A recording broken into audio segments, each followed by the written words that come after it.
सवाल नहीं खड़े किए जा सकते? देखिए, श्री राम जन्मभूमि तीर्थ क्षेत्र ट्रस्ट के बारे में मेरा बोलना उचित नहीं है। वह ट्रस्ट के लोग ही जो बताना है बताएंगे।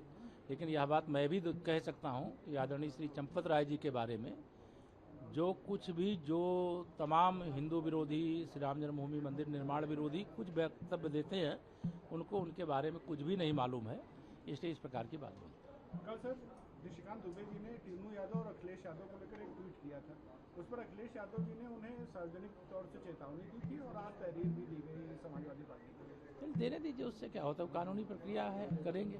सर, समाजवादी पार्टी कह रही इस्तीफे से काम नहीं चलेगा, कड़ी कार्रवाई होनी चाहिए, अयोध्या की और मंदिर की छवि धूमिल हुई है। तो कहिए, जो राम भक्तों की हत्या किए हैं उनके खिलाफ ही मुकदमा लिख करके उनको भी जेल भेजने का काम किया जाएगा। सर, प्रधानमंत्री जी को सर सम्मान मिला है, इंडोनेशिया का सर्वोच्च सम्मान मिला देखिए, है। देश के माननीय प्रधानमंत्री जी को यह दुनिया के 35वां देश है इंडोनेशिया, जहां मुस्लिम देश होते हुए भी उन्होंने अपने पूर्वजों को नहीं त्यागा है। वहाँ अभी जो हम लोग जानते हैं कि वहाँ की एयरलाइंस का नाम गरुड़ एयरलाइंस है। वहाँ के मुद्राओं में भी भगवान श्री राम, वहाँ रामलीला आदि सब होती है। और इंडोनेशिया के द्वारा माननीय प्रधानमंत्री श्री नरेंद्र मोदी जी को दिया गया सर्वोच्च सम्मान, उसका हम हृदय से स्वागत करते हैं। और दुनिया के 35 देशों का सर्वोच्च सम्मान पाने वाले इकलौते प्रधानमंत्री माननीय श्री नरेंद्र मोदी जी हैं। दुनिया का कोई दूसरा नेता माननीय मोदी जी के टक्कर में नहीं है। धन्यवाद। सर, भाजपा को सपा राष्ट्रीय अध्यक्ष अखिलेश यादव चेतावनी दे रहे हैं कि 2027 में उनकी पीडीए की सरकार बनने जा रही है। 2047 तक तो नहीं बनने जा रही है, ये मैं लिख करके दे सकता हूँ श्री अखिलेश यादव जी को। 2047 के बाद अगर वो चुनाव लड़ने लायक उनकी पार्टी बचेगी तो 2047 जब तक विकसित भारत, विकसित उत्तर प्रदेश नहीं बनेगा, तब तक देश में कांग्रेस की और उत्तर प्रदेश में समाजवादी पार्टी की सरकार नहीं बनेगी, नहीं बनेगी, नहीं बनेगी। उसी साइड हो जाएगा। मुलाकात वाला पूछे ही नहीं मेरे। हेलो,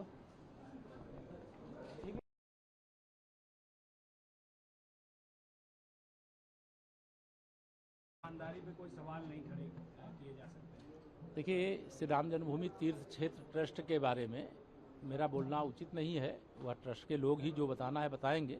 लेकिन यह बात मैं भी कह सकता हूं कि आदरणीय श्री चंपत राय जी के बारे में जो कुछ भी जो तमाम हिंदू विरोधी, श्री राम जन्मभूमि मंदिर निर्माण विरोधी कुछ वक्तव्य देते हैं, उनको उनके बारे में कुछ भी नहीं मालूम है, इसलिए इस प्रकार की बात बोलते हैं। कल सर निशिकांत दुबे जी ने टीनू यादव और अखिलेश यादव को लेकर एक ट्वीट किया था। उस पर अखिलेश यादव जी ने उन्हें सार्वजनिक तौर से चेतावनी दी थी और आज तहरीर भी दी गई समाजवादी पार्टी को। चल देने दीजिए, उससे क्या होता है, कानूनी प्रक्रिया है, करेंगे। सर, समाजवादी पार्टी कह रही इस्तीफे से काम नहीं चलेगा, कड़ी कार्रवाई होनी चाहिए, अयोध्या की और मंदिर की छवि धूमिल हुई है। तो कहिए, जो राम भक्तों की हत्या किए हैं उनके खिलाफ ही मुकदमा लिख करके उनको भी जेल भेजने का काम किया जाएगा। सर, प्रधानमंत्री जी को सर सम्मान मिला है, इंडोनेशिया का सर्वोच्च सम्मान मिला देखिए, है। देश के माननीय प्रधानमंत्री जी को यह दुनिया के 35वां देश है इंडोनेशिया, जहां मुस्लिम देश होते हुए भी उन्होंने अपने पूर्वजों को नहीं त्यागा है। वहाँ अभी जो हम लोग जानते हैं कि वहाँ की एयरलाइंस का नाम गरुड़ एयरलाइंस है। वहाँ के मुद्राओं में भी भगवान श्री राम, वहाँ रामलीला आदि सब होती है। और इंडोनेशिया के द्वारा माननीय प्रधानमंत्री श्री नरेंद्र मोदी जी को दिया गया सर्वोच्च सम्मान, उसका हम हृदय से स्वागत करते हैं। और दुनिया के 35 देशों का सर्वोच्च सम्मान पाने वाले इकलौते प्रधानमंत्री माननीय श्री नरेंद्र मोदी जी हैं। दुनिया का कोई दूसरा नेता माननीय मोदी जी के टक्कर में नहीं है।